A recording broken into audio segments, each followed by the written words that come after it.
Now that we've learned all about polar bears, little owls, let's draw one. Polar bears are actually a really simple animal to draw, and we're only going to use a few shapes.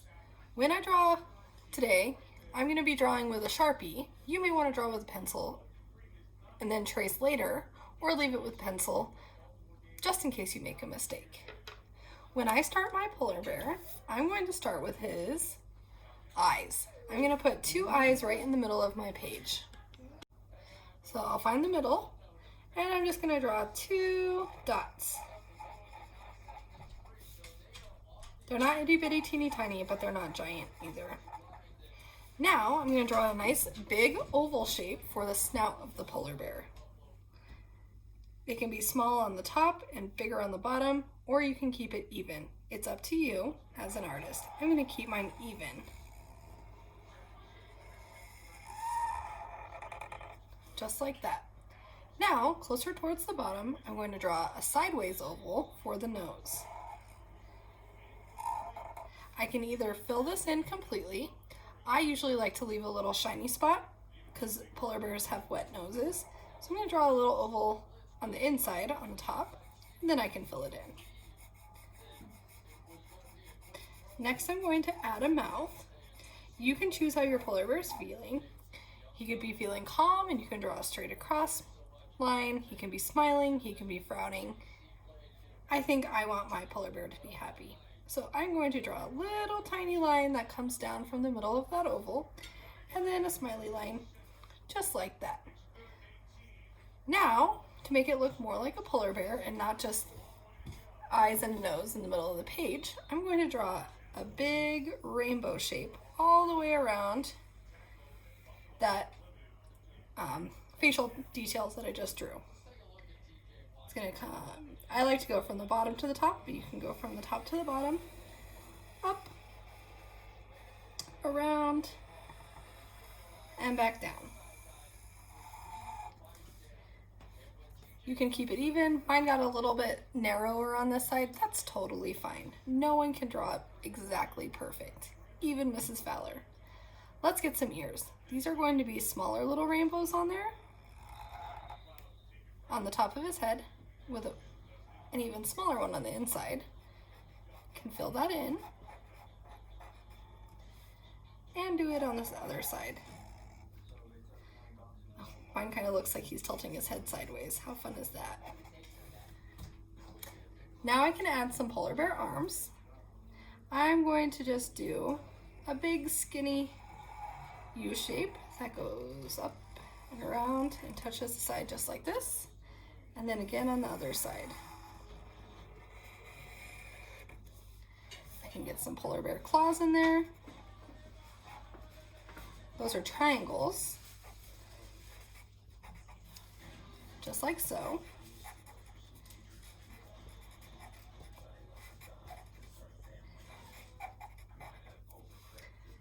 And now I can add some texture. Texture is the way that something feels. But in art, it's the way that it looks like it feels. And I know that polar bears have that really fun translucent fur, like I learned in that previous video. So I can go in and add little fur marks all around in places that I think look good. On his arms here, maybe his little armpit, just like that. So I'm not filling the whole thing with fur. I'm just putting it in a few places to show the viewer of my artwork that this polar bear does have fur. Let's get some on top of his head here. Maybe I go around the edge there. They're just short little lines.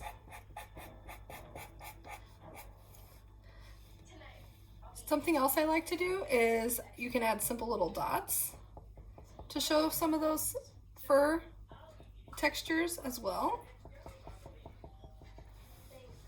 just to keep it really simple. You can do that along the arm here too. And just like that, I've drawn a polar bear. Really easy. For the coloring part of our polar bear, everyone, we're going to use a crayon that I think many of you probably haven't used before, because it's kind of silly to use it. Let me find it in the box here. I have this special trick called a resist. So you're gonna need a light colored crayon like white. Now, normally white on white doesn't really show up. But if we do this special trick with it, the wax resist, or just a resist, it's gonna do a magic trick. So I'm gonna press pretty firmly, which means hard, but not hard enough to break my crayon. And I'm gonna draw some different patterns in the background here. Remember, boys and girls, the background is the space behind whatever you've drawn. So this time it's behind the polar bear. It's not the back of my paper.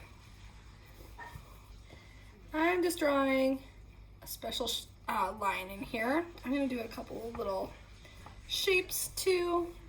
If I look carefully, I can see where I have drawn previously. You may have to move your paper like this to see the shininess of the crayon.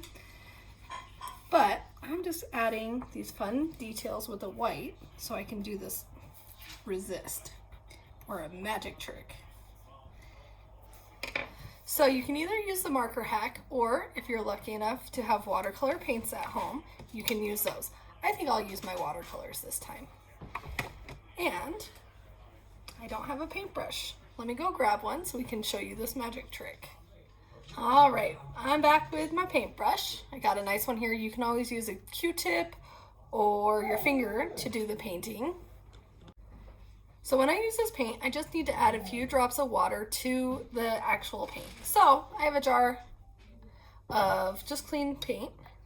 And in the story, the polar bear was searching for more colors than just white. So you can paint your background any way you'd like. You could do it in rainbow order. You could pick two of your favorite colors and make a pattern. Or just like in mouse paint, you can kind of paint all around. So I am just gonna paint right on my paper. I'm gonna paint over the places where I drew with the crayon, and a magic trick will happen. Here we go. Oh, I haven't seen anything yet. And I keep going.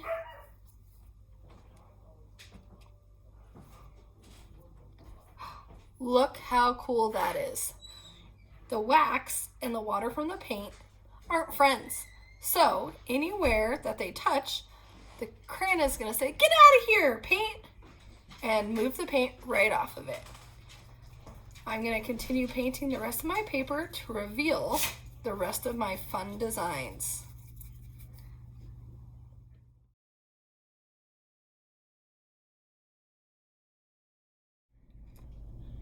Now I have my background complete, and if I'm happy with this, it's a finished piece of art.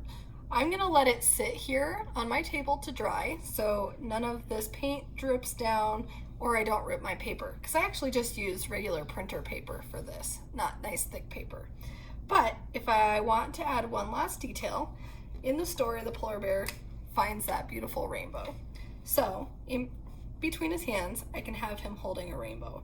So I'm simply just going to draw lines, those fun rainbow lines, or a curve, to put a rainbow right in between his cute little paws.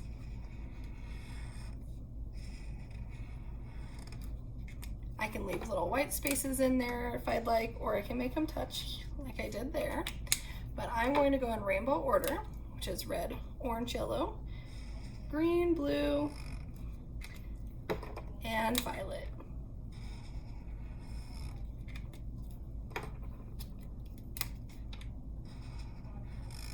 And now I have a piece of artwork inspired by the book. I hope you enjoy, and don't forget to email me a picture of your artwork. I can't wait to see it.